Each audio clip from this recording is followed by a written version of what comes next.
विपक्ष के कई नेताओं के साथ मायावती ने भी सिमी आतंकियों के एनकाउंटर को लेकर बीजेपी पर निशाना साधा है। उन्होंने एनकाउंटर को फर्जी बताया। मायावती ने आरोप लगाया है कि मध्य प्रदेश की बीजेपी सरकार आरएसएस का एजेंडा लागू करने के लिए पुलिस का इस्तेमाल कर रही है। अब मायावती के इस बयान को यूपी के चुनाव से जोड़कर देखा जा रहा है। वहां वो मुस्लिमों को अपने साथ लाने की कोशिश में हैं। कल्पना की इस तस्वीर में मायावती का सियासी समीकरण छिपा हुआ है। खबर है कि इस बार के चुनाव में मायावती मुसलमानों को अपने साथ लाने के लिए हर दांव पेच अपना रही हैं। भोपाल में सिमी आतंकवादियों के एनकाउंटर को फर्जी बताते हुए उन्होंने बीजेपी की नीति और नीयत दोनों पर सवालिया निशान लगाया है। सिमी से रिश्ता रखने वाले 8 आदमी निहत्थे थे। उन्हें आराम से गिरफ्तार किया जा सकता था, लेकिन उनकी गिरफ्तारी की कोई कोशिश नहीं की गई। मध्य प्रदेश की बीजेपी सरकार आरएसएस के एजेंडे को लागू करने के लिए पुलिस का इस्तेमाल कर रही है। गौरतलब है कि इससे पहले भी लखनऊ की रैली में मायावती ने मुसलमानों को बीजेपी का डर दिखाते हुए बीएसपी के साथ आने की अपील की थी।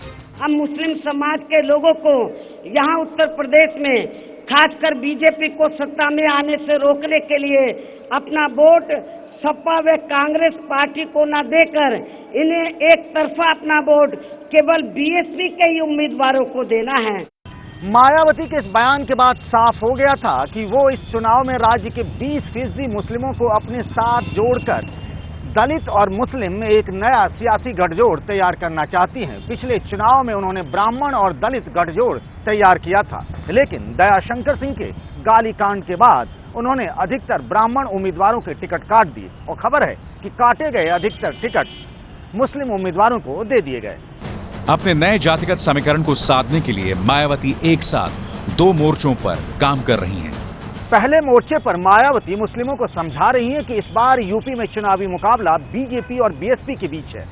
दूसरे मोर्चे पर वो ट्रिपल तलाक और सिमी के आतंकवादी जैसे मुद्दों पर बीजेपी के खिलाफ बयान देकर मुस्लिम समुदाय में अपनी पैठ बनाने की कोशिश कर रही हैं। मायावती की बड़ी समस्या ये है कि उनके और मुस्लिम समुदाय के बीच अब भी समाजवादी पार्टी मजबूत दीवार के तौर पर मौजूद है। मुलायम सिंह आज भी मुसलमानों की पहली पसंद माने जाते हैं। वहीं समाजवादी पार्टी में आजम खान और अंसारी बंधुओं के तौर पर बड़े मुस्लिम चेहरे भी हैं।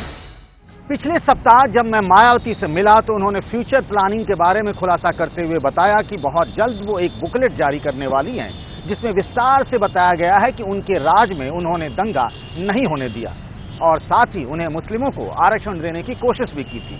लेकिन मायावती के इस दावे पर मुसलमान कितना एतबार करते हैं, ये तो चुनावी नतीजे के बाद ही पता चलेगा।